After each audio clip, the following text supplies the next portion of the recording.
ku lamb yaa tey daagul fan la nobee demal fañ la respecté loolu la le jeune journaliste de Xalaat TV moom itam ñëw rek daal di koy apporter comme une pierre à l'édifice ci li nga xamante ni moom moo gën a fees ci penc mi ba tey bu ñu xuusee ci li nga xamante ni moom mooy waxtaan bi balay boobu sax dama leen di ñaan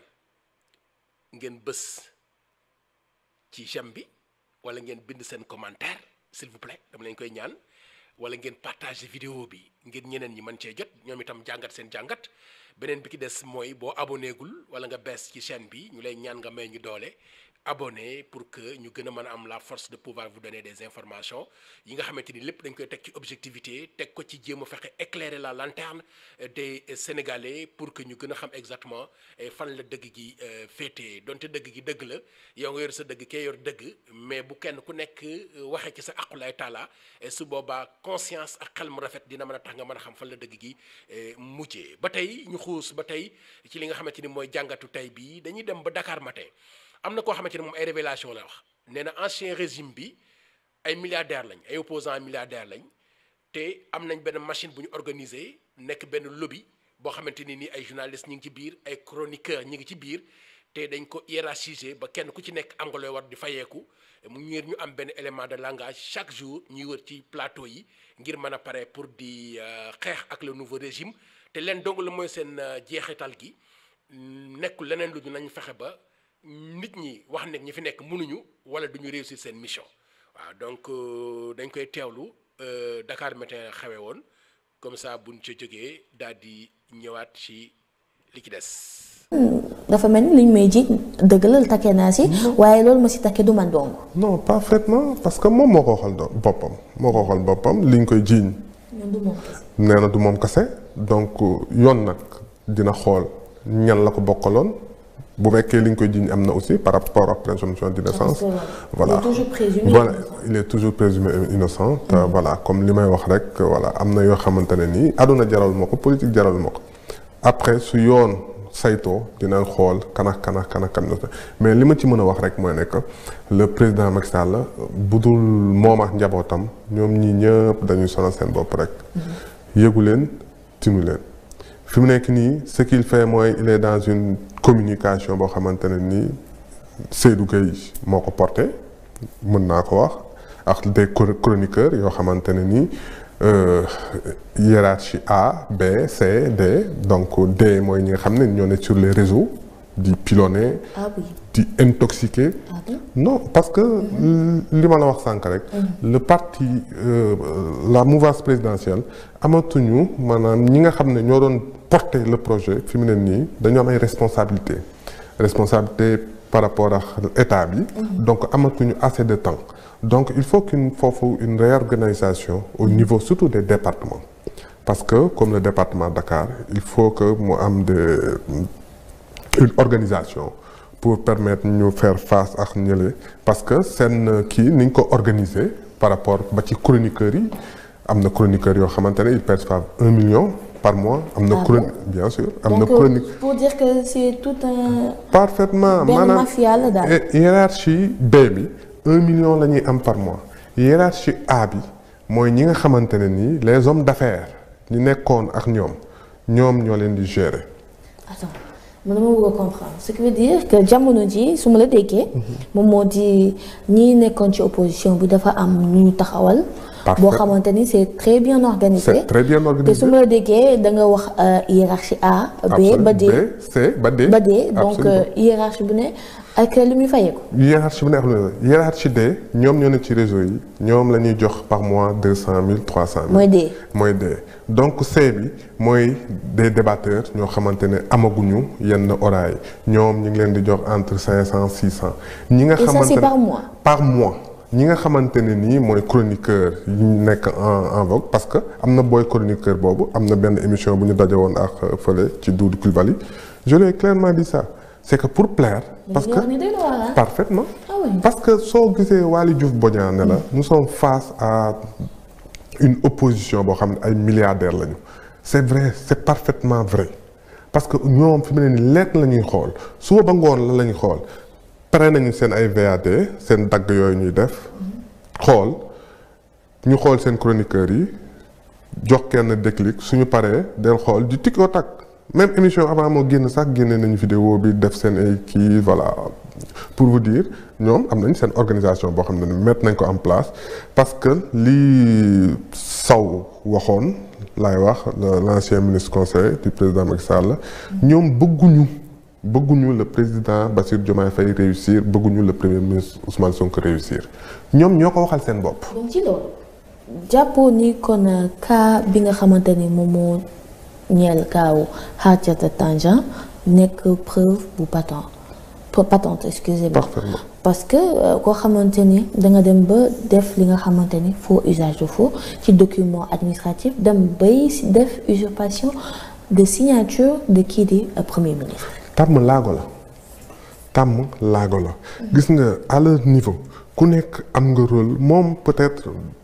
désarroi comme li mu wax moo ko ci dugal. mais je suis désolée mais loolu mu joxe comme exemple est-ce que jàpp nga ni dafa nekk lu tegu. non parce que li muy dund. bëgg na Sénégalais yu koy dund. parfaitement teguwul fenn parce que lépp loo xamante ne ni sa ngor. mayu la ko waroo ko def. teguwul fenn ci li mu wax. mais kooku peut-être moom beneen. kiiwam la yoroon mu ngi doon xool mais ce qui est sûr par rapport à ñi nga xamante ne nii mooy ces chroniqueurs ñu leen di entretenir. ñu ne mais attendez tu vois des chroniqueurs yoo xamante ne nii maanaam liggéeyuñu chaque jour dañuy def 3 plateaux par jour dañuy sol tenue yu bees. bu ko may sax ma clarifier ko. parce que Sénégal dañoo toll foo xamante ni ñëpp dañ leen di woowee chroniqueur. Alors que la chronique, c'est un genre journalistique exercé par un journaliste qui fait minimum 10 ans. Mais Sénégal, da ngay gis koo xamante ne day jóg dem na plateau wax na lu peut-être pertinent ñu ne ko chroniqueur. Parfaitement. Donc mën naa ne ñun aussi notre milieu est tellement infesté on ne sait pas qui est qui mënatuñu ràññee ku jóg wooye sa bopp chroniqueur alors que encore une fois chronique reportage. li nga xamante ne analyse la li nga xamante ne édito la commentaire tout ça là sont des gens journalistiques donc da ngay gis koo xamante ni mën naa ni amul cette formation il s'autoproclame mën naa ni chroniqueur. voilà c'est la réalité fi mu nekk nii looloo am d'autant plus que voilà mooy li ma wax sànq. voilà parce que li ñu leen di entretenir la li leen entretenir c'est non attends mais dafa yomb tu as 1 million de francs par mois mais looy waxati. léegi nga am ñëw dem plateau voilà ñëw ñu tegal la benn récit nga ñëw voilà parce que à chaque fois soo xoolee ñoom ñëpp les chroniqueurs soo xoolee semaine bi ñoom ñëpp même thème suñu ñëwee sax des fois sur des plateaux dañuy ñëw fekk fa li nga xamante ne nii mooy thème bi mais après dañuy génn thème bi totalement wax li nga xamante ne nii voilà def seen communication quoi. donc ci côté boobu tamit comme mon jeune frère Ardo maa ngi koy ñaanal mu génn fële mu ne ñun ñëpp ils sont en tenue Ardo booyu Bougane la. ah bon absolument Ardo booyu Bougane la soo xoolee demee xool profil Facebook am sax voilà di nga xam ne booyu Bougane la ñoom ñëpp dañ leen di gérer à des niveaux yoo xamante ne ni rien que pour. maanaam le pouvoir lu mu def baaxul ñu koy sosal di maanaam créer des VAR par rapport ak li nga xamante ni mooy le premier ministre Ousmane Sonko jéem a déstabiliser li nga xam ne nii mooy gouvernement yi donc loolu mooy seen objectif moo tax Waly Diouf Bodiang bi mu koy wax keroog naan nous avons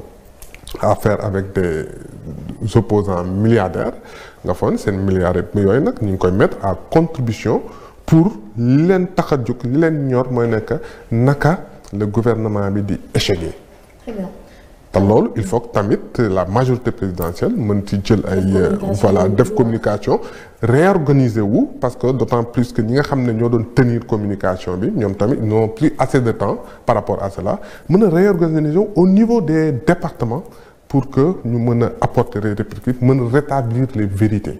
parce que y a beaucoup de choses yoo xamante ne nii des fois da ngay wax un Sénégalais mu toog ne la ah man de lii kii laa dégg diw nee na lii nee na lii léegi tu es obligé maanaam kooku nga expliquer ko par rapport parce que ku nekk ak say canaux de communication. donc pour que l'organisation se fasse au niveau des départements yi mën a gérer au niveau de leur commune parce que communes yëpp il y a des panels il y a des kii communautaire yoo xamante ne nii voilà dañ fay waxtaan tout ça pour que ñu mën a rétablir li nga xamante ne nii mooy les vérités par rapport au gouvernement. Très bien alors ci langue politique bi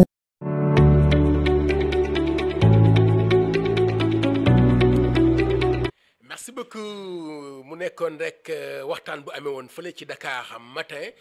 comme ni ma leen ko waxee woon léegi rek mu rétablir li nga xamante ni moom mooy réalité bi mooy maanaam ñi fi nekk ay opposants lañ am nañ assez de moyens ay milliardaires lañ te am nañ benn machine bu ñu organiser leen dong mooy jeexital bi naka la ñu mën a fexee ba le nouveau régime bu mu réussir et à tous les moyens nag waaw ndax xaalis bi bari na c'est bien hiérarchisé ñii dañu am 1 million mooy classe A bi ñii dañu am 300 000 400 000 500